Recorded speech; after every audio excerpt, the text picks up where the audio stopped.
And maybe the real question was never about what happened, but about who we become when it does. Because every choice creates a different version of us. And somewhere, that version is living with the consequences. This is Mind Unfolded. Until the next fracture in reality. Subscribe if you're ready to question everything. 8 friends meet for a simple dinner party. They laugh, they talk. Everything feels normal. But tonight, something strange is happening in the sky. A comet is passing directly over the city. At first, no one thinks much about it. Until the power suddenly goes out. The house goes completely dark. Phones stop working. The Wi-Fi dies, and the night becomes very quiet. Too quiet. They light candles and try to stay calm. It's just a power outage, right? But then they notice something strange. Across the street, there is one house with the lights still on. Just one. In the middle of total darkness. 2 of the friends decide to go outside and check it. They walk down the street carefully. Everything feels different. The air feels heavy. When they reach the house, they knock. No answer. But they see shadows moving inside. They panic and run back to their own house. When they return, they are not the same. They are nervous, shaking, and they are holding a strange metal box.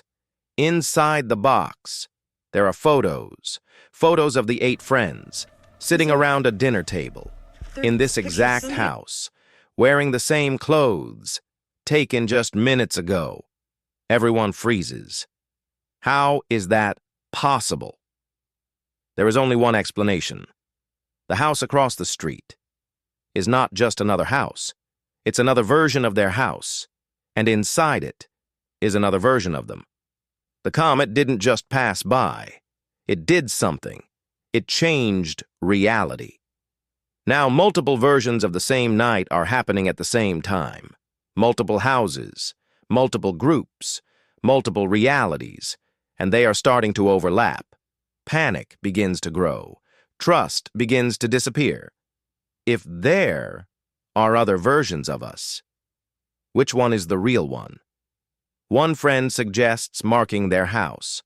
They write numbers on a box outside so they can recognize their reality. But when someone goes outside again, they come back terrified.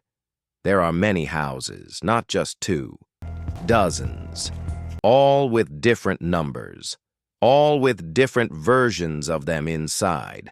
Now the real fear begins, because if realities are crossing, that means other versions of them can enter this house and replace them. Slowly, strange things start happening. Someone disappears, then comes back acting different. Small details change. Memories don't match. Arguments explode. Accusations begin. Are you really you? Or are you from another house? No one can trust anyone anymore. One of the women begins to realize something terrifying. In some realities, her life is better. In some versions, she is happier, more successful, more loved, and in others, she is miserable. She understands the truth. If she can find a better version of her life, she can stay there. So she leaves the house again, walking through the dark street, passing house after house, each one holding a different version of her friends, different outcomes, different choices. Finally, she finds a version where everything seems perfect. Inside that house, the other version of her is happy, laughing, safe. So she waits until that version leaves the room alone. Then she attacks her. She drags her unconscious body outside and takes her place. The next morning, she wakes up in the perfect house. Everything seems fine. But then, her phone starts ringing. It's her, the real version, still alive, calling from outside. She looks around the table, at her friends, smiling, normal. But she knows the truth. She doesn't belong here. And maybe You okay, babe? there is no perfect reality. Because somewhere out there, another version of her is now searching for a better life, too. And maybe the real horror was never the comet. It was the idea that somewhere out there, a better version of our lives might exist. A version where we made different choices. But if we ever found that perfect reality, would we truly belong there?